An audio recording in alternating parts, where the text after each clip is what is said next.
में हिंसा भड़काने के लिए 16 नेताओं के खिलाफ वारंट जारी कर दिया गया है। इनमें से कई नेता आज लखनऊ में विधानसभा की कार्रवाई में हिस्सा ले रहे थे, लेकिन उनकी गिरफ्तारी नहीं की गई। आखिर अखिलेश सरकार को किस बात का डर है? मैं कहीं भागा नहीं फिर रहा हूं। मैं जनप्रतिनिधि हूं, कोई क्रिमिनल नहीं हूं।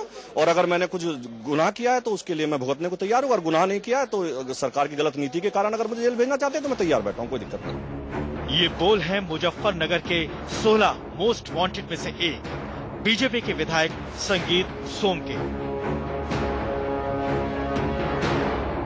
सिर्फ संगीत सोम ही नहीं, मुजफ्फरनगर को हिंसा की आग में झोंकने का इल्जाम जिन नेताओं पर था उनके खिलाफ वारंट जारी हो चुका है।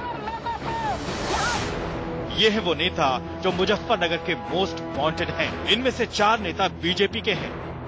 बिजनौर से बीजेपी के विधायक कुंवर भारतेंदु, बीजेपी नेता उमेश मलिक, बीजेपी नेता सुरेश राणा, बीजेपी विधायक संगीत सोम।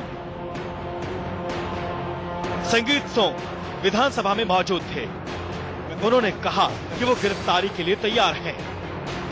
बिल्कुल हम तैयार हैं। अगर हमें गिरफ्तार किया जाता है तो हम तैयार हैं। बिल्कुल हम तैयार हैं। अगर हमें गिरफ्तार किया जाता है तो हम तैयार हैं। बिल्कुल हम तैयार हैं। अगर हमें गिरफ्तार किया जाता है तो हम तैयार हैं। सिर्फ संगीत सोम ही नहीं, बीजेपी के विधायक हुकुम सिंह भी यूपी विधानसभा की कार्रवाई में शामिल होने के लिए आए, लेकिन पुलिस ने उन्हें गिरफ्तार नहीं किया।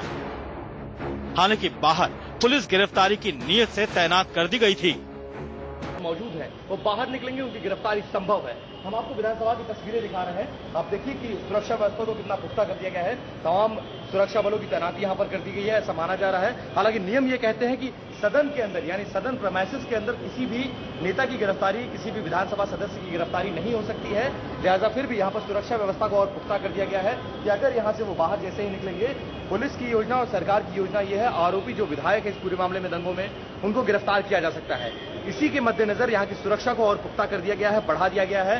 माना यह जा रहा है कि आज संभव है कि बीजेपी के कुछ विधायक हैं, उनकी गिरफ्तारी हो सकती है।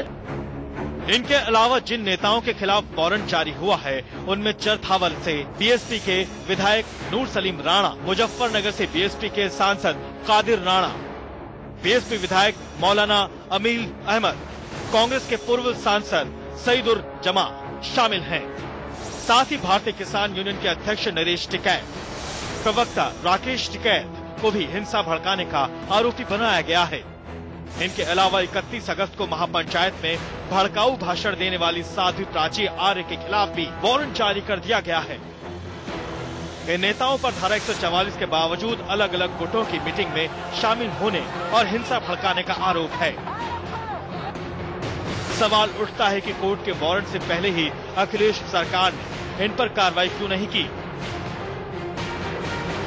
इनसाइड स्टोरी ये है कि उसने पहले तो सियासी फायदे के लिए हिंसा को रोकने में देरी की और अब उसे डर सता रहा है कि बीजेपी नेता अपने गिरफ्तारी का सियासी फायदा न उठा ले जाए। मुजफ्फरनगर में सुनीता वर्मा के साथ विपिन चौबे, लखनऊ, इंडिया न्यूज।